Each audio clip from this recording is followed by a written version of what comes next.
So, in today's episode, we're going to focus on something that is so important.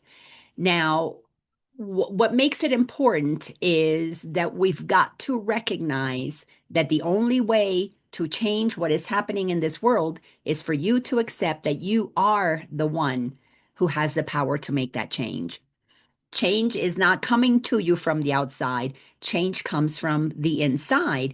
But in order for you to be able to change the world, if you want to create a happier world, as the Course in Miracle calls it, a happy dream, if you want to have a world where there is transparency and trust and there's accountability because we are people of our word, we're operating in honesty, we're operating in kindness and gentleness and open-mindedness, we have to be the change we want to see in the world. That's what Gandhi taught us. If there's one quote that I always remember about Gandhi is he said, "You have to be the change you want to see in the world." He became that change for himself. He became that peaceful, gentle being who said no to his country of India being controlled by the British Empire. And when we make that commitment that we are the ones who have the power to create those changes in the world, then change can begin to happen. But it won't happen before that. I am have been a teacher of A Course in Miracles for, I don't know, 12, 13, 14 years. I've been teaching spirituality for about 20 years, maybe even a little longer than that. My focus today, this is a year 2026, my focus is for those who are very advanced, meaning you have made a commitment to freedom, to liberation. You've given up all of the excuses. Earlier on in the journey, I taught to the level that I was at. I am in the mastery level. I am in a place where I do not put up with my own BS. You can say belief systems or bullshit, they're both the same thing. I do not put up with that which blocks me from accepting the truth of who I am according to Jesus as taught through A Course in Miracles. That is why I am a student of the Course. I have been a lover of Jesus my whole life. I grew up Catholic, and frankly, Jesus was the only part of the Catholic Church that I liked. Well, I did like Mary too. Even though they called her names, prostitute and all that, I never believed that for a second. But as I have gotten older and I have began to question what is going on in the world and how can these things be possible, I went on a journey to discover the truth of who I am, which is the journey of first becoming aware and self-aware, and then comes the awakening process. The Course in Miracles is designed to take you all the way to liberation. But you have to make that commitment. This is a very advanced course. It's not something that the world teaches. As a matter of fact, it shows you clearly that the world teaches us the opposite of that, how to stay bound to the world. And when you believe that you're bound to the world, that the world has power over you, that the bosses and the teachers and the preachers and the presidents and the um, religious leaders, when you believe that they have power over you, you are operating basically as a victim of the world that you see. That mindset has to be completely changed. And the reason it has to be completely changed is because to experience freedom, to experience true liberation, you've got to accept that you are the creator of your reality. The reason what I teach is so advanced is because not everybody wants to take on that level of responsibility. As the creator of your reality, there's nobody to blame. As a matter of fact, if you blame, you're lame. Because to blame is to say something out there has the power to control my feelings, my emotions, my state of being, my attitude. That is to give your power away because you're literally saying, here, you made me angry. You have the power to move me out of peace into anger. And that's what victims do. Victim says, you made me feel bad. You hurt me. Now, let me make a distinction here about victimization. When you are forced to do something beyond your will, that is something that happens in the third dimensional world. It is part of this dream of separation. We literally volunteer, we choose to incarnate and have experiences where either another will force us to do something against our human will. That is called, we have a bully, and then I become the victim, or we do the opposite. I will be the bully and you will be my victim. We play out those roles in the third dimension. In the third dimension, we start to become self-aware of the feelings, the emotions that we're experiencing. This is where therapy kicks in. It helps us tremendously to begin to get in touch with our feelings and emotions, because pretty much all of that gets repressed. It gets suppressed. We repress it. We don't even know it's there. We have no idea. We operate in a total denial of the emotions that are active. We may have a memory of what might have happened, but we are not consciously aware, because we're not self-aware, that our every one of our reactions is always and this, think of the word reaction, react. When we react, we reenact. We are actors acting out again and again and again. It's like a sitcom. Um, or no, it's more like a daytime soap opera. You do the same thing over and over again. You don't even know that you're doing it. So one who is reacting is just an actor who has done the same thing over and over and over. You play the same part over and over and over again, no changes. So you can be, 10 years old and have an experience that feels very traumatic. Then you relive it at 20, at 30, at 40, at 50. You're constantly reacting to what is happening. You don't even know that that reaction is reenacting the possibility of you healing what happened to you when you were 10 or 5 or 1, or even past lives, because we're always dealing with the whole of who we are, not just a piece of it. Although we only have access to a piece of it while we're here as a human, the whole of who we are is vast, because it is one with all that is. In the beginning of our spiritual journey, we begin to become self-aware. We begin to look at our emotions. We begin to look at the beliefs that we create about ourselves based on maybe something that happened to us in childhood. We kind of explore some patterns that repeat. And for the most part, what is very helpful is that when we do traditional therapy, we kind of find who to blame. And that's an important step. And I'll tell you why. When you can say, well, this is because of in my case, because my father was an alcoholic that this happened to me, because my mother was this way that this happened to me, that is very helpful, because it begins to put a little separation between you and what happened to you. And you begin to realize they contributed to what happened to me. That is an important first step, to see that you're separate from that. And you can kind of point to where it started. That's wonderful. We enter the spiritual journey, and what happens is, or if you enter the spiritual journey, what happens, you recognize these were the people who hurt me, and I am this incredible divine being, and I am connected to all that is. Maybe you can even start channeling. You can even start having spiritual gifts that get activated. You maybe learn how to do Reiki, and you become somebody who can support another one in their healing. Those things can happen. But look at what I'm showing you. You discover that you're not what happened to you, which is important. These people did this, that these situations contributed to it. Who I am is a divine being. So this is the beginning stages of self-awareness, and the beginning of becoming, of starting the awakening. But look at what happens. You're always attached to what was done to you, because you believe that there's something outside of you that hurt you. So wherever you go, that goes with you. These are the kinds of things that New Age spirituality helps us become all love and light and fairies and unicorns, and that's all great and wonderful. And we start collecting all kinds of crystals, and wear purple robes, and maybe even decorate your house with beautiful Hindu flags. Lovely. That is absolutely, all of that is wonderful. But it doesn't take you deep enough. It does not take you deep enough. And what I mean by deep enough is, you've got to recognize that if you are one with all that is. You are all that is. So is there another that hurt you?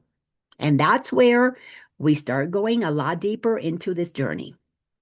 Is there another that hurt you? This is where the Course helps us see that we have to look at the world from two perspectives. We've got to look at it from two levels. We've got to look at it from we are one with all that is, and we our script is written before we incarnate to play roles for each other. So when we have a mother, a father, a teacher, a preacher, somebody who does something that feels painful, hurtful, they're there because you wanted them there, number one. And this is why people cannot move out of victim mentality. They don't want to accept that they are the creators of their reality because it feels good to the ego, only to the ego. It feels righteous to blame. That's why if you blame, you be lame, period. So as long as we are giving power to another to hurt us, we're not mature enough to assume full responsibility for liberation. You cannot be free and be bound at the same time. Let me repeat that again. You cannot be free and bound at the same time. You have to make a choice. Are you bound to your story, to your human history, her story, his story? Are you bound to that or are you committed to freedom? If you're committed to freedom, you must, there's no way out, acknowledge that the characters who did the things that in human form were hurtful. And we're not denying that it happened because in this incarnation, it happened. That would be foolish to deny that it happened. Course in Miracles doesn't tell us to deny at all anything that is happening in the world. What it teaches us is to deny that what happened has power over us. Very, very important distinction. We are denying that that can turn me into a victim when I'm the powerful creator of my reality. When you make that decision and you bless those who did what they did, and you forgive yourself for forgetting who you are, you forgive yourself for forgetting who they are, excuse me, and you participated in the game of victimization, bullies and victims, they're both required. You can't have one without the other, so they go hand in hand. If you participated in that game, it's because both souls at some level wanted to have that experience. And when you can go, oh, okay, that's what we did. Now I know this is very difficult when it's traumatic childhood stuff, you know, and children in this world, in this 3D world, are subjected to so many treacherous things, physical abuse, mental abuse, emotional abuse, neglect, starvation, even human sacrificing. There are children who have experienced witnessing other children being sacrificed. I mean, there's stories that you see about things in India where parents who live in extreme poverty will literally do something to their child to physically disable them. I'm talking breaking their arms, burning an eye so that that they're blind, doing things like that so that they can take and parade that child to get more donations when they go out begging. So lots of physically, emotionally, psychologically, hurtful things happen. We're not going to deny that. As a matter of fact, that's why we want to wake up. We want to wake up so we can stop the madness. But you cannot wake up. You can start awakening by recognizing that you're connected to something divine, but you do not wake up until you cut the binds, until you loosen yourself from the story that holds you, grounds you, because it's like this massive block of concrete that you've tied yourself to, and you're bound to that. This is why you cannot ascend. I call this ascension with A Course in Miracles, because when you decide that you want freedom, you cut the cords to that which bounds you to the earthly reality. Reality with a little r, because it's all made up. So you have to decide to cut the cords to what you made up. This is what's so, paradoxically, it's a total, it's funny as hell when you can look at it from the other side. What? I put myself in that bondage. Yes, you did. I know I wouldn't do that. Yes, you did. No different than an actor would take on a role to play the person being beaten or stabbed or whatever, or the one with cancer or the one with the car ran over them. Yes, the actor chooses to play that role. Well, we are the actors in the third dimension. We are all acting out an individualized aspect of creation. When you are willing to accept that kind of power, with that kind of power comes responsibility. The responsibility means you have to become able to respond, responsible, able to respond. And when you, instead of reenacting the same old story and blaming somebody else, you begin to have that irritation that becomes that invitation. You now have to be responsible, able to respond to the situation appropriately. This is a journey that takes us from A to Z. It is steps that we have to take. It's like a ladder, it's like a bridge. You move one step at a time. Responding, being able to respond to what is happening depends on what level of consciousness you are at. I use this chart, the map of consciousness given to us by our brother, Dr. David Hawkins, who is an aspect of God who incarnated to give us that little bit of information, which is massive, because it helps you truly understand that everything is not only is everything energy, but pure consciousness is energy, and it vibrates at a certain level. The lowest level, the lowest frequency is in shame and guilt, victim. That's the absolute lowest frequency. And by the way, bully is just as low, because a bully that is doing something to another deep down inside feels bad for what they're doing. Maybe they're not conscious of it, but they feel bad for what they're doing because at a soul level, they know that they incarnated to play a part that is completely against their loving nature. This is why the process of forgiveness is so powerful, because we recognize the divine in the other when we forgive them and we go, you didn't remember that you were the loving, gentle, kind soul that God created you to be at. You had to lower your frequency to play the role of bully so that I could play the role of victim.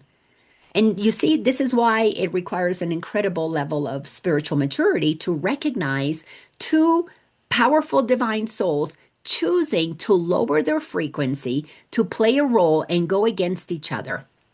This one cannot awaken if they don't forgive this one for lowering their frequency to play that role. This is why you have to recognize that a course in miracles is a course in mind training. You've got to recognize that your mind has to be trained to look at things differently. You have to be willing to see it very differently. The way that the ego has projected the world out there, everything is inverted, everything is upside down. What is good is actually bad. What is right is actually wrong.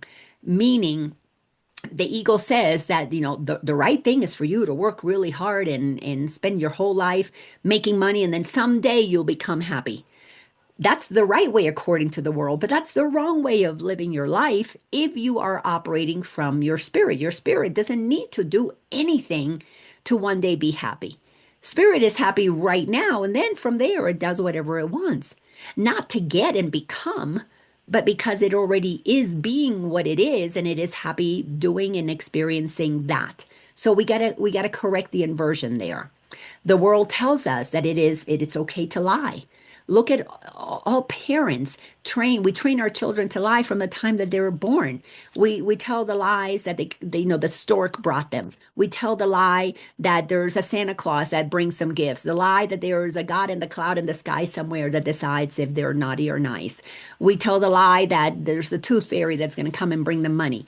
And then as they get older, we got to work through, well, where's do I have to get all my teeth out so I can afford the mortgage on the house? Is the tooth fairy going to bring me money?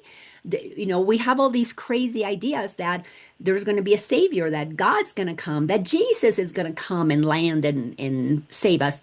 We grew up with so many lies. So we've got to start correcting all of that. We are going to look at a lesson today. We're going to look at lesson 132. The title of this lesson is I Loose the World from All I Thought It Was. This is very advanced Course in Miracles information, and not just Course in Miracles. This is very advanced for anybody on a spiritual path to liberation. If you want freedom, if you want sovereignty above all else, if you want to be the sovereign creator of your reality, this lesson is going to tell you exactly what you need to do. The difference between somebody who's dabbling with spirituality is that this is going to sound real nice. It's going to sound really nice. Oh, yeah, this sounds wonderful. You might come back and read it once, maybe twice, and go, oh, yeah, these are the steps. That's a beginner. An intermediate person is going to apply this over and over and over and over and over again. An advanced person is not going to stop. It's not going to stop at just applying this. It is going to commit to living as this lesson. So let's look at the title. I Loose the World from All I Thought It Was. I, taking responsibility, am going to loose the world. I'm going to loosen it up. I'm going to detach it. I'm going to detangle it. I'm going to untether it. I'm going to, cut the cord, undo the knot, however you want to look at it. But to loose something in the way that it is used here is to set it free. I am going to let the world be free from all I thought it was. Again, look at the title and the responsibility in the title. I am going to detangle myself from the world and I'm going to free myself. Again, this is total responsibility. So to be able to do this lesson, you have to recognize that the world is a projection. We have all projected onto the world um, these ideas of what the world is. Most of it is because it's what we learned. This was programmed into us. So we project back out there what was programmed into us. As children, we were programmed that the boss, the father, knows better. We even have TV shows that told us father knows best. So when we begin to recognize that our mind was filled with information, then when we look at the world through the lens of that information, we're projecting it on there. And when you get people who agree as a family, we agree that this was, the mean parent, the siblings can agree on that. The community can agree this is the bad person in the community. This is the one that we have to stay away from. When we extend that to the state, this is the best governor we ever had. This is the worst governor. The whole state can agree on that, and then we project those things. And of course, at a country level, at a worldwide level, even at a galactic level, we can say, oh, those are the bad Martians from over there. Somehow we've made all the Martians bad. How? Because we had TV shows, even though we had TV shows that told us, my favorite Martian. So there's a lot of confusion out there because we're told that there's something outside of us that has power over us, be it good or be it bad. So to loose the world, to let the world be set free, you have to want freedom because that means you have to let go of everything you believed about the world, including that the world has power over you, that the world makes you safe, that the world makes you happy, that the world completes you. All those things are made up, no different than Santa Claus is made up. So we've got it. Again, that's why I say the teachings that I do, especially when we get into the Awareness Academy, is to go deeper into looking at everything as a projection that we are taking responsibility for ending. We're not going to keep projecting that out there, meaning there's no power outside of me, good or bad. So the first paragraph, what keeps the world in chains but your beliefs? Boom, mic drop right there. First sentence. You could stop right here if you really got what that meant. What keeps the world in chains but your beliefs? What keeps you attached to the world but your beliefs? What keeps it bound in the density of the ego? Our beliefs. And what can save the world except yourself? Notice how it says, how it's capital S self. And this is where you have to understand yourself is not your ego. So, what keeps the world bound into chains is that we don't know who our self is. To know who yourself is to have to cultivate a relationship and understanding. Begin by becoming aware of what God is, your creator, if you prefer that word. If the word God is upsetting to you, then you got some work to do with the word God. But let's use the word creator. Once you understand who your creator is and that you were created in the image of the creator, then you've got to recognize you're a powerful creator. And right there is another clue. Oh, if I'm a creator and the world I'm seeing, I need to detach from because I created a world that is not, it is not an image of the love of the creator. So then what could have created that? Well, then you must be believing things that are opposite to what God believes, what creators believe. Loving creators love everything and extend love to everything. Kindness and gentleness and everything that is good is extended by one who knows it is one with all that it created. So this is why going deeper into the Course in Miracles, you have to understand what each word means before you even begin to look at this and really get the depths of the teachings that are in the course. So, who can save you from this world made of beliefs that have chained you to a low frequency? Yourself. Who is yourself? Yourself as God created you. So then you need to understand that that self is creative, it's powerful, it's intelligent, it knows, it has access to all knowing, it's loving. It cannot do things that would bind you. All right, so sentence number 3, belief is powerful indeed. The thoughts you hold are mighty, and delusions are as strong in their effect as is the truth. So, the truth of who you are is that you're a powerful creator. You create through your thoughts. If we are pure consciousness, if and think about it logically, if you are consciousness, you're non-physical. Consciousness is non-physical. You can think of it as energy. If you're non-physical energy, what hands do you have to punch somebody? What gun would you be holding to shoot somebody? What body could you hold down if you don't even have a body? So you've got to understand consciousness doesn't hurt anything. Consciousness is one with everything. Consciousness is loving. That is the truth of who you are. And as it says in here, belief is powerful indeed because when you are consciousness, all you have is intelligence. All you have is knowledge. All you have is knowingness. So what happens with this knowingness? Well, it can create illusions by your belief. And it starts, as the Course teaches us, with a tiny mad idea. And in the beginning of the game of separation, there comes this tiny mad idea that thinks that we're separate from each other. And when we begin to feel that we're separate, and I'm beginning to identify with myself as being separate, when I see myself as small and the world so big, in that tiny mad crazy thought that I'm separate from the world, and I start to feel fear because I'm scared of what is out there, of course, I'm not going to remember to laugh. I'm going to take it seriously. And as I take the world seriously, I begin to be bound to it. And of course, all of us are born as little babies. We have the experience of separation. We come out of mother or we get dropped by the stork. Either way, there's separation. Depending on the story that you believe. And in that separation, we begin to give power to what is outside of us that we're conditioned to believe has power over us. So the thought creates our reality. Our thoughts, and what is a belief? A belief is a thought you keep thinking. You can have one thought that doesn't make it a belief. But if you believe this is the way that it is, if I believe this person is this way, and you've been thinking that all along, then it turns into a belief.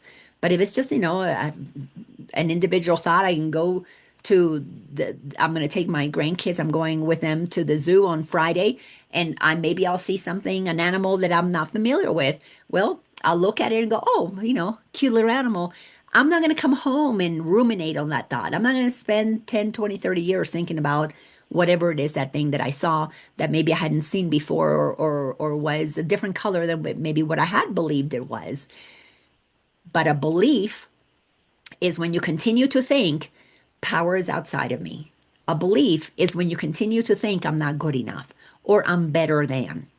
Those are thoughts that you think continuously until they become a belief. It's a habit of thought.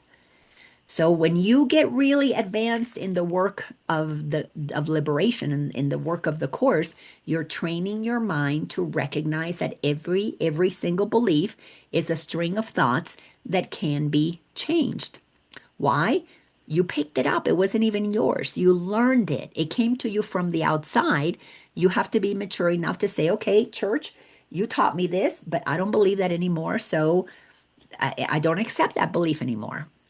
I don't think those thoughts anymore. I had to do that with God. I used to think God was this mean Santa Claus like being on a cloud that was going to decide if I was being naughty or nice, it was going to punish me. And if I was bad, I was going to go to hell. I had to start looking at all of those thoughts that created the belief that gave me such incredible fear of God. I had to let go of all of that as I was replacing it with thoughts about God according to the Course in Miracles.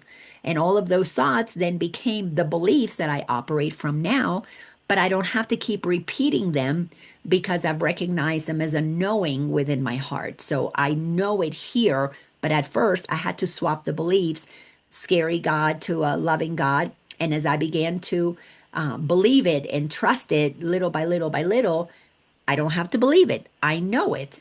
I don't have to believe that water is going to quench my thirst. I know it.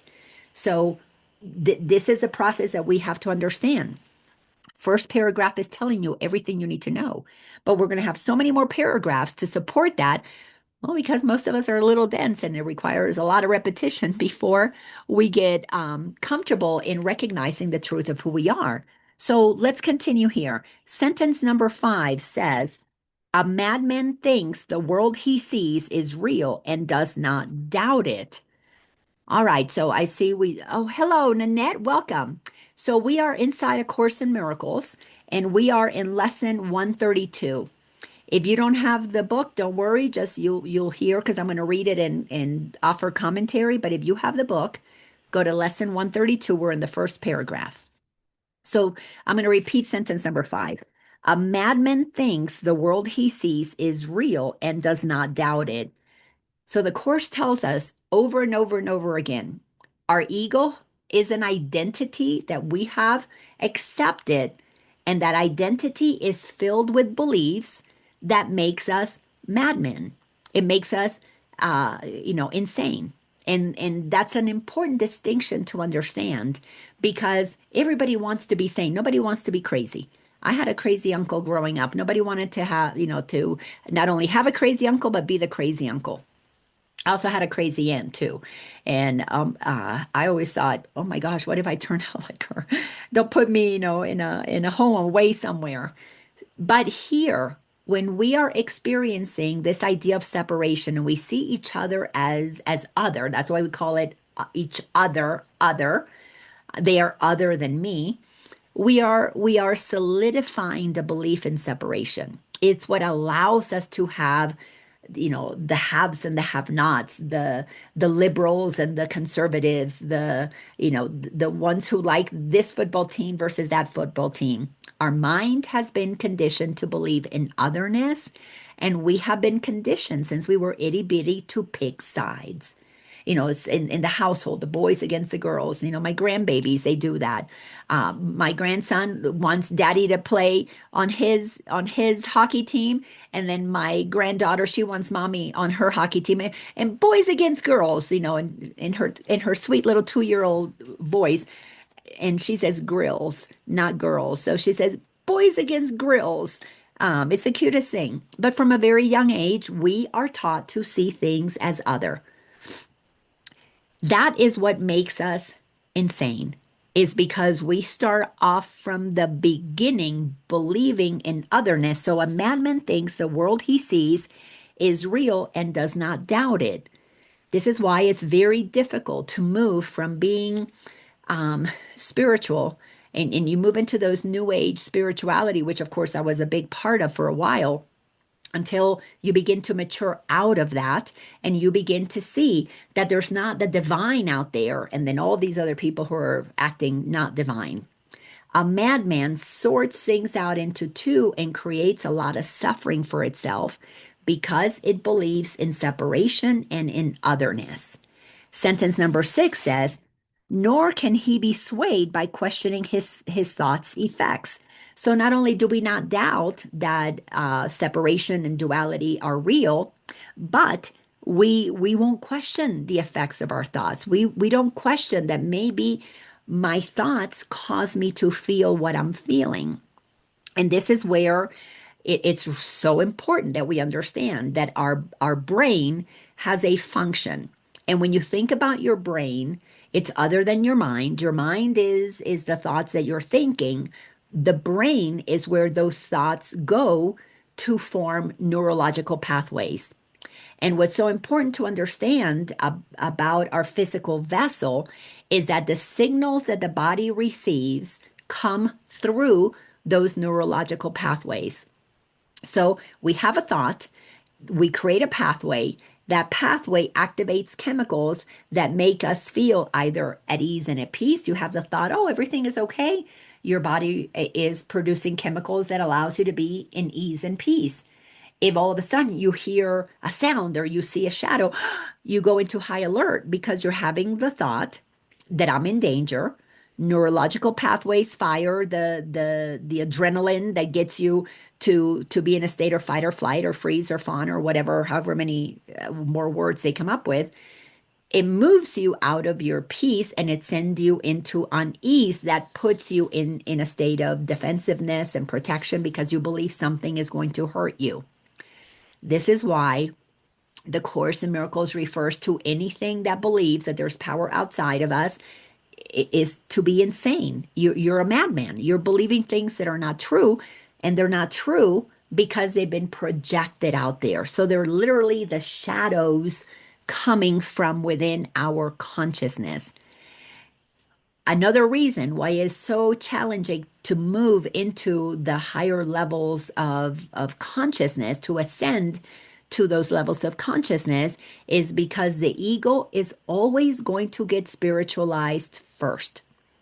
The ego is the belief about who we are. And while we're moving on a spiritual journey and we're believing, oh, I'm becoming spiritual, we then take on the persona that thinks that we are right and we know it all.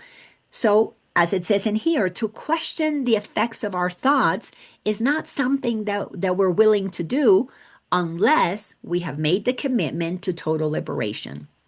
And by this, I mean, and which is what I had to do, I had to draw a line in the sand when I decided I want to be as free as Jesus was. It was very simple for me. Jesus was at peace. Jesus loved everybody. Jesus was not suffering. I wanted that. Nothing else. I didn't want to, be floating around with God and not have a physical body. I didn't want any of those things. I wanted peace. I wanted to love everybody and I didn't want to suffer. So everything that I did, I questioned. Did that give me suffering? Did that take my peace? Did that make me unloving? So it became a very simple process for me. So I share that in case somebody wants to borrow that. But when I looked at things, like for example, that a man doesn't want to be, can't be swayed to question the effects of their thoughts, I realized I have to question every thought that I have and how it makes me feel. And I soon realized every thought that wished somebody ill, that was judgmental, that put somebody down, that put me down. Any thought that I had, oh my gosh, I'm failing again. I'm being stupid about this. How did that make me feel? Then I realized my thoughts create how I feel. Why? Because the neurological pathways activate the chemicals.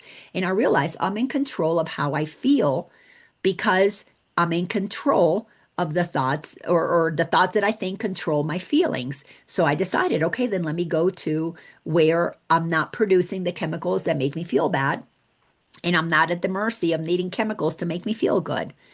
Before that, I used to go outside of myself for those chemicals. I would have to go to the food that I was eating, or the drink that I was having, or the margarita to make me, to calm me down. Or sometimes if I had too many margaritas, and then it was like, if I had one margarita, I would calm down. If I had two or three margaritas, I would become not very nice, and I would say things that were sometimes not loving. So I had to be very clear about what was happening within me.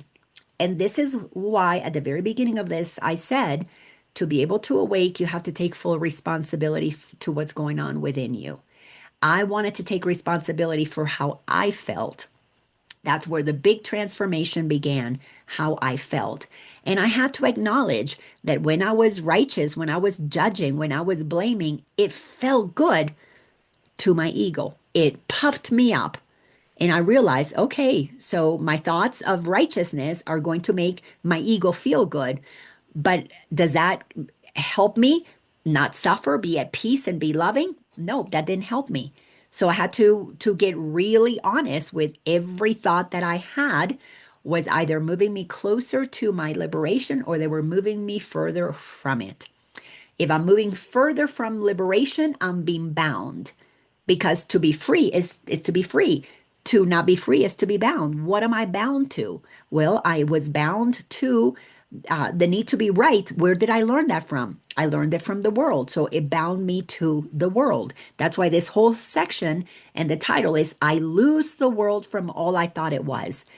I have to take responsibility for letting go of the beliefs that hold me bound to the world, which is a very startling thing, because when you begin to realize that the whole world is operating, the sides, when we pick sides and we blame this side, that side, especially when we are on a spiritual journey and we think we're really loving, and we're still judging the other side, we're still judging the people who like somebody that we don't like. It's still a judgment. It's still holding us in a very low frequency. So here we're being told we got to question our thoughts. Our thoughts that we keep thinking are the beliefs that create the experiences that we have. Beliefs are what run everything. Beliefs are powerful indeed. Sentence number 7 says, it is but when their source is raised to question that the hope of freedom comes to him at last. Until we bring those thoughts, the source of those thoughts into question, this is where it gets very simple. The source of our egoic thoughts is learned from the world, is the world. We learn them from the world. The source of our loving thoughts comes from God. Let me grab this poster to give us a real clear visual.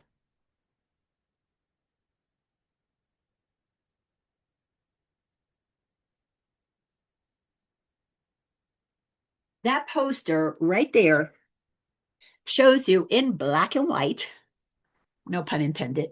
There's also a little blue in there. It shows us in black and white. The thoughts of the ego are learned from the world. The thoughts in lack and limitation, in greed, in selfishness, in false humility, in canceling what other people have to say, in censoring, in going to war, in judgments, all of that is learned from the world. Not a single baby, not a single baby is born with a desire to hurt another. That's just not the way that it is. We come in tapped in to the source of who we are. Love is the primary thing. Connection, caring for one another, playing, joy, fun, all of those things are natural. So, what is the source of the beliefs that we hold? Course in Miracles breaks it down very clearly. If the source is your ego, then your thoughts are going to be thoughts that are always going to, the foundation of it is fear, because you believe in separation. And when you're in fear, well, you're going to condemn others. It's their fault. They're wrong, they're bad, they're whatever, because the ego has to attack another. Um, to defend its own position of righteousness. This is why it is so challenging to wake up. Even when you look at religions, let's say like Christianity, that billions of people, it's the largest religion in the world. Billions of people who follow Christianity still do not follow the teachings of Jesus. They do not follow not judging and loving their neighbor as themselves. They say it here, it's in their head, but they don't live it. Course in Miracles is Jesus coming back to give us these teachings to show us how to love our neighbors as ourselves. And the way you begin is by taking an inventory of your thoughts, looking at what your thoughts are, where they come from, what is the source? Is it an ego thought? Is it a God thought? And then looking at the effects of those thoughts. And it's not just the words that you say, it's the beliefs that you hold. That is where the power is. Again, what God is, what creation is, creator is pure consciousness. It is not solid. It expresses itself in solid form on this third dimensional plane so that we can see it because we've got all of these senses that we see and we hear. So it expresses itself in physical form so we can have the physical experience. But we need to be the responsible one that takes control of the thoughts that we're thinking because we're committed to a life in number one is a sovereign life in total liberation. To do that, you got to question everything that you believe. And I'll tell you, 99% of what we believe, we learned. We learned it from the outside. It doesn't make it true. It doesn't make it right. It just means that we accepted it and then we make it our reality. Our reality gets created from those beliefs. Any questions that anybody has so far from paragraph one? If not, we'll just keep going. So let's go to paragraph number two.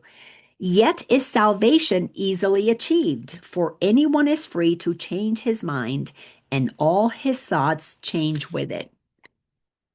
Easy, it is simple. Easily said, not easily done. Because this is where the ego will resist. Our ego self will put up a fight when we begin to be willing to do, which is one of the characteristics of a teacher of God, as the Course teaches us, to become open minded. And I know how difficult this is because I know how challenging it was for me to be open minded to things that I didn't, that I thought were opposite to what I believed. And especially inside of a spiritual community when I was in Atlanta. And I began to, as I've said so many times, when COVID came around, it's like the whole group split into two, and mostly split on the side of, yes, this virus, this whatever is happening has the power to hurt me. It has power over me. And that's one thing to believe that something has power over you. But when you begin to then project your fear onto others and the few that moved to the other side, and obviously I was on that side that I was not going to participate in the fear and I was not going to take any external substances because the Course had already taught me that I'm under no laws but God's. When you commit to practicing what you're learning in the Course, you're going to come upon people who are not going to like that you're operating in that level of freedom. And if they're not free to trust that they're the creators of their reality, therefore they don't have to accept anything outside of themselves as having power over them. And you're saying, well, it's okay. I don't have power over you. If I choose not to take this thing, that has no power over you unless you choose to believe that it does. And that's when so much of the parting within the spiritual community began to happen. And then you throw politics in there, and all of a sudden you see the community dividing into two parts. And these are all people who believe that we're all created by a loving creator. But yet, how do we then, if we're created by a loving creator, have anger and hate and disdain and judgments for those who even believe some of the same things that we believe? Well, because we got to get to the core of the beliefs. And that means we got to question every single one of our beliefs. Every belief. Why do I have to um, have this food versus that food? Why do I like this kind of restaurant versus that one? Why do I wear this color versus that color? Why do I drive this car instead of that car? When you're willing to question every single belief that you have, it's amazing what happens. You come to the place where you begin to connect with the creator of your reality. You see all of the thoughts that create your reality, and then you connect with that one who is the observer, who is the one, the higher self, the capital S self, as was stated in sentence number two, in paragraph one. You begin to realize that there is a you within you that is completely neutral, that is completely loving and at peace always. And when you sort out the beliefs, God's beliefs and the ego beliefs, and in the beginning, it's going to be 99% ego beliefs. When you sort those two out, you begin to realize that when you choose, you consciously choose to operate from God's beliefs, your life begins to change. The kindness, the gentleness, the ability to forgive, you're not doing it because you were told to do it, like religion tells you to, do your rosary 10 times a day. You begin to feel that peace because it is your natural state of being. You don't have to do it to feel it, but because you feel it, you become committed to being vigilant about your thoughts and to not have thoughts that disturb your peace of mind. You become really clear. All of my peace is felt when I think with God. My peace is blocked when I think with the ego. And the more that we recognize that, that is how we begin to feel salvation. We are saving ourselves, sparing ourselves from the insanity of the ego. Yet is salvation achieved, for anyone is free to change his mind, and all his thoughts change with it. Now, the source, and that's key, the source of thought has shifted. For to change your mind means you have changed the source of all ideas you think or ever thought or yet will think. You free the past from what you thought before. You free the future from all ancient thoughts of seeking what you do not want to find. In this paragraph, we're told how salvation is achieved. Sort every belief into two piles. When you sort them into two piles, the ego thoughts are going to activate fear. They're going to perpetuate separation. They're going to include good and bad, better and lesser. They're going to include victims and bullies. When you begin to look at the world through the beliefs that you're holding, you will see why it makes sense that we live in a world that is so frightening. We live in a world where people don't value each other, where we hurt one another. And yes, even when we are spiritual, if we're judging a brother or a sister, we're judging a neighbor, we are becoming the bully, making them the victim of our thoughts. And people don't want to recognize that. But if you don't recognize that, you're not acknowledging how powerful you are.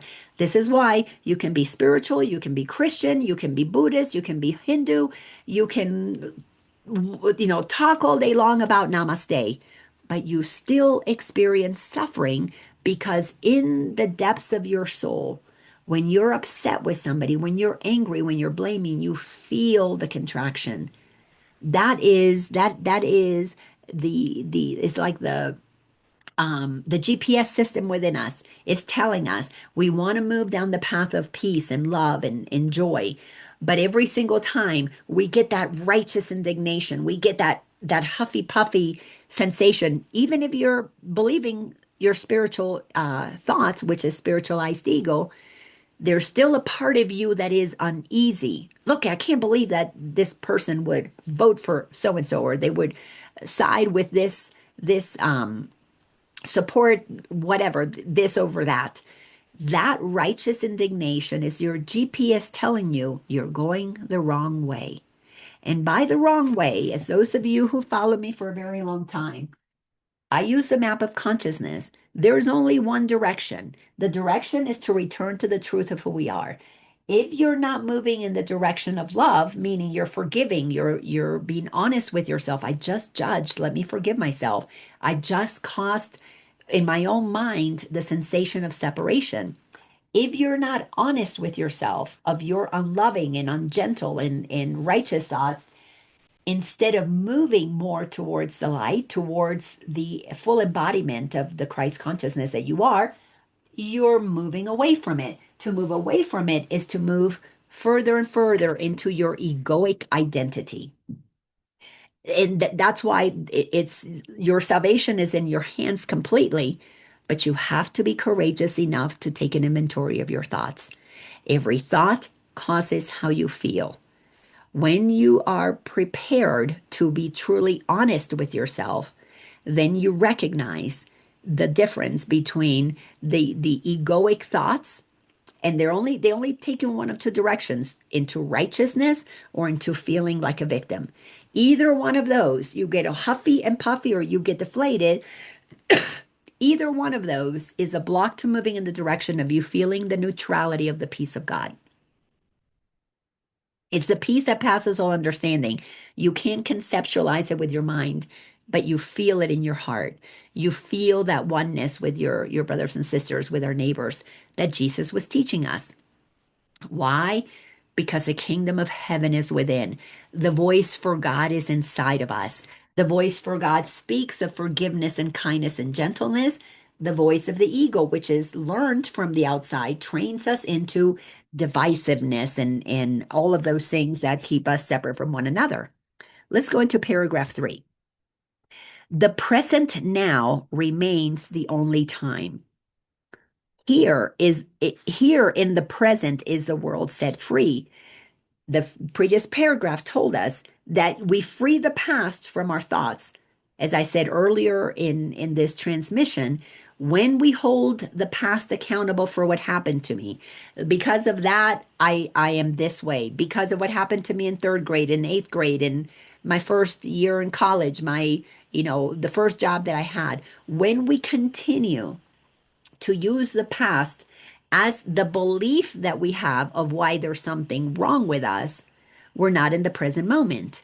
When we live right now thinking about the future, oh, I'll be happy when I go on vacation. I'll be happier when I retire. I'll be happier after I'm married. I'll be happier after I'm divorced. When we're always looking to the future for the thing that's going to make us happier or healthier or better or safer or secure or richer, we're always operating in past and future, never resting in the now. Ego doesn't want you in the now because in the now, you're present, you're responsible, you're able to respond to what is happening. To be resting in the now is to activate that Christ consciousness that is making a decision in this now moment. Am I loving my neighbor as myself? Am I recognizing that my thoughts create my reality? In the now, I am the master of my reality. That's why the ego doesn't want us in the now. The ego has to have us in the past or in the future because then it can keep us unstable. We're always having something to blame. We're reacting to circumstances because we're still attached to the past. These two things move in tandem because we are tethered to it. But here it tells us the present now is the only time. Here in the present is a world set free. For as you let the past be lifted and release the future from your ancient fears, you find escape and give it to the world. This is why the Course tells us the salvation of the world depends on me in a different lesson. The salvation of the world, freeing the world, depends on me in the now, taking 100% responsibility for the thoughts that I'm thinking, because those thoughts cause how I feel. If I want to feel peace, if I have come to love myself enough to give myself the experience of peace no matter what, I guard my peace, I don't give it up, then you have made the decision to be the creator of your reality and you are listening to the voice for God within. If, on the other hand, you're still reacting to what others think, to what's happening in the media, to, oh, well, the UFOs are landing, or the new, you know, pandemic is coming. If you're in a state of constantly reacting to what's happening outside of you, it's because the past still runs your life. And the past doesn't have to be something tragic happened to you. The past is simply what you were programmed to believe as a child, that you're separate from everybody else, that God is out there somewhere, that you're not as powerful, that you're small, and you've got to protect yourself, and you got to accumulate, and you got to have in order to be somebody. That runs your life, and that's always going to be skewed, because you're always going to be defending the identity that gets created when you believe that you're less than who you really are as God created you. That's why we have to do a complete reevaluation of every single belief. And this is where it gets really tricky for those of us who go down a spiritual path. Is in the beginning, our ego is the one who gets spiritualized. Yes, we may have moments of transcendence where we feel the love of God, where we feel the peace of God. But if we are believing that anybody outside of us can be right or wrong, we're not grounded in the truth of who we are. Because the truth of who we are is the only thing that allows us to love our neighbors as ourselves. And that's why in the course is so clear. It asks a very powerful question. And this is a difficult one to answer when we are earlier in our journey. Well, it's not. I'll tell you how most people answer early in the journey. The question that the course poses is, do you want to be happy, or do you want to be right? And I was one of these people early on in the journey. People say, well, I want both. I want to be right and happy. Well, because to be right makes the ego happy. But when we move into the truth and we accept that our purpose is to be happy according to God, we have to give up all righteousness. We have to give up being the judge and jury of the world, and prosecutor and jailer and warden. We've got to stop deciding that we know better for others. We have to stop deciding who's right and who's wrong. Because as we move into the advanced teachings of the Course and we practice the tolerance that the Course teaches, in tolerance, we recognize we don't see the big picture. We cannot possibly be able to know if somebody is right or wrong. You know, when people get into it, start picking these political sides, it's always based on our own egoic need to be right. This is what I think should be done. What that does is it blocks our ability. It tells us right here, when we are inside of the egoic mind, we can't even question the effects of our thoughts. And look at how many people have destroyed really important relationships with family, with friends, over the need to be right because they don't question the effects of their thoughts. And when you have to be right about something, we have to admit we don't have the big picture. We don't see what God sees in a week, in a month, in a year, in lifetimes. We cannot see the repercussions of lifetimes. Right now, one of the things that we are looking at is so much of the corruption that has taken place in the world, not just this country, but in the world. As more and more comes up, and the Course says you've got to go back to the beginning of that thought system. Where did corruption begin? A lot of it began with the advent of money. So we've got to go back thousands of years to see how the corruption around money got created. 2,000 years ago, Jesus was turning over the tables of the money changers in the temple. He was saying there's no place for those who steal from others in the house of God. So he turned over their tables. And the reason he did so is because they charged outrageous fees to exchange the money. If you don't know history, go and learn the real reason why Jesus did that. The money changers changed money because every city, every province, every town had a different form of money. And to be able to go from one place to another to come tithe at the temple, let's say they only took, I'm going to make this up, they only took rupees and the person was coming with dollars, the money changers would charge a fee to convert the dollars into rupees. And the number that was the fee that was being charged was outrageous. It's like today, 20%, 25%. And these people worked so hard to make so little, and so much of it was given to the money changers. And Jesus overturned the table. He said, that's not right. You don't treat your brothers and sisters that way. Why do we even have to pay a fee? Exchange it. Just exchange it. Or how about you come up with a currency that is easy for everybody to use? The new financial systems are going to operate on eventually on just a handful of currencies that are going to be accepted internationally. Maybe at some point one, maybe it'll just be gold again. Everything backed by gold, so that we're operating with one currency, so we don't have to practice the game of usury, which is to charge people for something that we shouldn't be charged for. Why do I have to pay? Because the US uses dollars and in Europe they use the euro. Why do I have to pay a fee? Why can't I just give you, exchange it without a fee? Well, that's because when you move into the levels of corruption, you take advantage of others. You find ways to take advantage of others. And if they need to have that money changed, well, guess what? You're going to have to pay me. If you need that credit card, if you need to have that credit extended, you're going to have to pay me. And those are the things that we have to recognize are going to change. The more that we operate in the desire to be happy instead of being right, the more that we are going to happily exchange things with one another, happily be open and recognize we have different perspectives because we have different ways of looking at the world.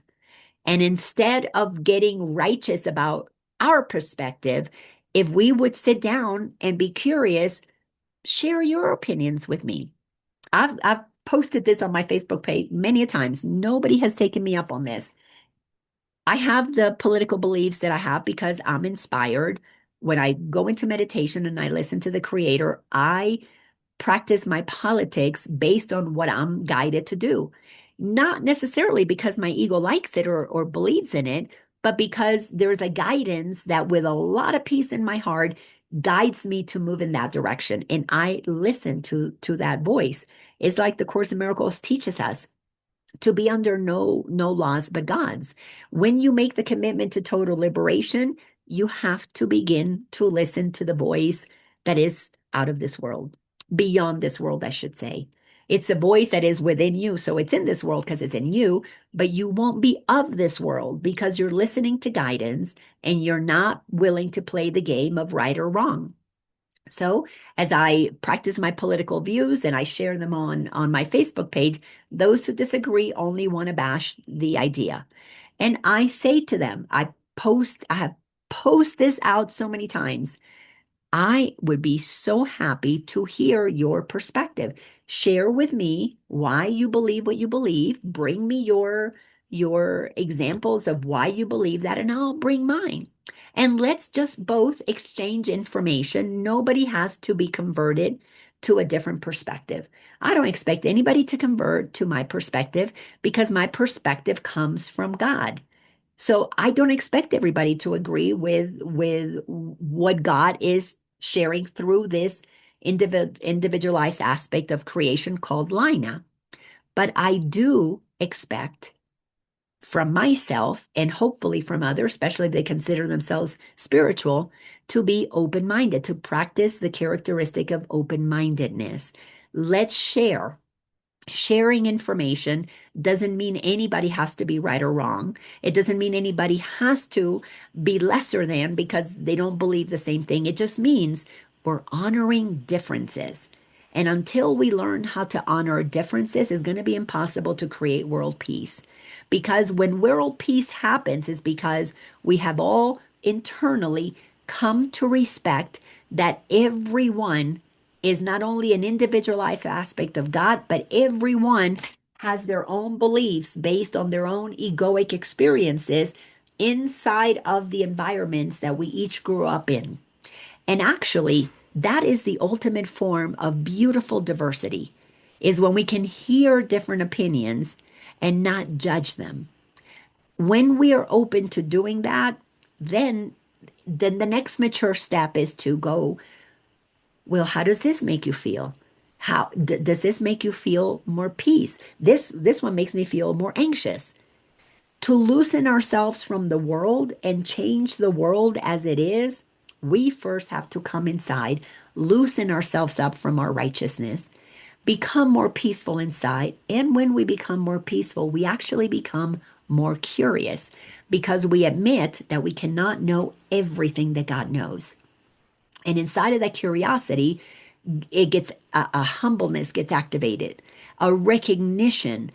This world is vast. This universe is vast. And inside of a vast universe created by a consciousness that knows everything, if I become honest, I know a dot. If I were to put a dot inside of all of creation, if I become honest with myself, I know very little. So then why wouldn't I want to hear what others have to say? This is why you have to be really clear. Do you want to be right? You're only going to be right about a small amount of information because you're only right about what you know. Maybe a few others agree with that. Maybe, part of the country agrees with that because let's say it's political. There may be a group that agrees with that. But do you want to participate in groupthink? Or would you rather be happy and stay curious and open-minded?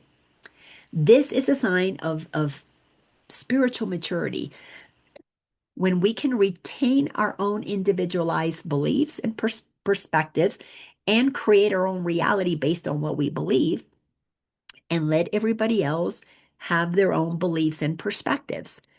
Now, the world is moving very rapidly towards the completion of a timeline.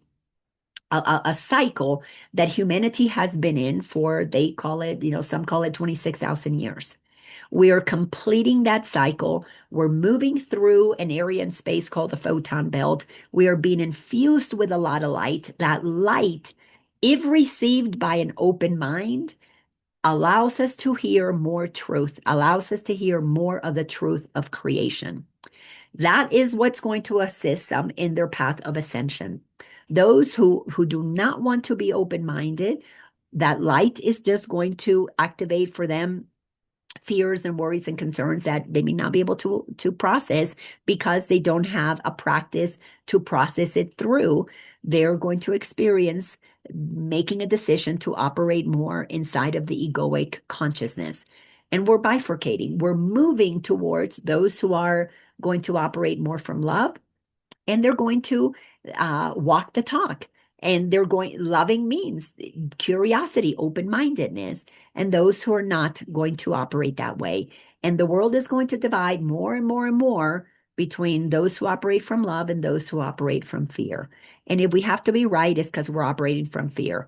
You would need to be right unless you had a fear of being wrong, a fear of maybe having had the wrong information that you were defending. I know I had to go through all of that.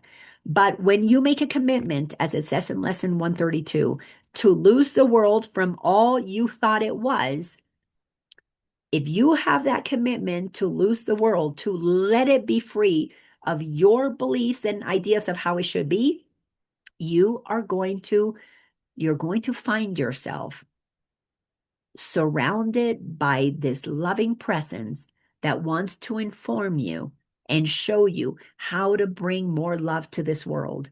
And if you want a world that is more loving, that is more transparent, that is more united, that is more genuinely caring about one another, you have to embody that all the time. Not just on Sundays, not only when you're inside of your group of people who think the same way, but all the time. And the fastest way to recognize if you're in your ego or if you're in listening to the voice for the Holy Spirit, righteousness is the key. Look at why do you need to be right? And if you're honest with yourself, you need to be right because at some level you're afraid of being wrong. And that has to be explored because it's that fear of being wrong that holds us in a past that keeps this world operating in its old low frequency states. If you want to move to higher frequency, you got to give up being right and let yourself be happy. And then you will loosen yourself from the beliefs. You let go of needing to be right. You get comfortable and get, oh, well, I was wrong about that. I used to tell my kids when they were little, once I started learning these things, I said to them, from now on in this house, you're not right or wrong. You're either right because you're correct or you're learning. You're right or you're learning. We got rid of the word wrong in our household because I wanted everybody to be open-minded, to be curious, to be in a state of learning. Either you got the 100, or if you didn't get the 100 on your test and you didn't do them all right, then let's learn. Which one did we miss? Let's learn about that. Let's be open-minded. And boy, it made a big difference with my kids and made a big difference for me. So with that, we're going to conclude. We got through, oh, you know what? Let me finish paragraph 3. Let's go ahead and finish these last couple of sentences. Let's go. I'm going to repeat lesson number 3. For as you let the past be lifted and released, the future from your ancient fears, you find escape and give it to the world. Sentence 4. You have enslaved the world. I have enslaved the world with all of your fears, your doubts and miseries, your pain and tears, and all your sorrows. Press on it and keep the world a prisoner of your beliefs. My goodness, if you think about that statement, we keep the world a prisoner of our beliefs. And guess what? If we're holding the world prisoner, we are in jail with the world. You cannot hold a prisoner in a cell unless you are in jail also. Think about all of the people who work in jails. All of those guards are in prison. To hold somebody a prisoner, you've got to be on the outside of that gate to make sure they don't get out. So everybody that is attempting to hold another prisoner is in prison too. This is why we need to let go of this idea that I'm right and you're wrong. So therefore you should be in jail or you should be shamed or you should be, you should feel bad about what you're thinking because you're going to have to be there to ensure that they are getting punished. It's crazy. The ego is insane. That's why it's a madman, because to hold another prisoner, you have to be in prison with them. For them to be bad, you got to keep thinking the belief, repeating the thoughts of how bad they are, how terrible. Look at what they did to you. Um, let's see. Excuse me. Sentence 5. Death strikes it everywhere because you hold the bitter thoughts of death within your mind.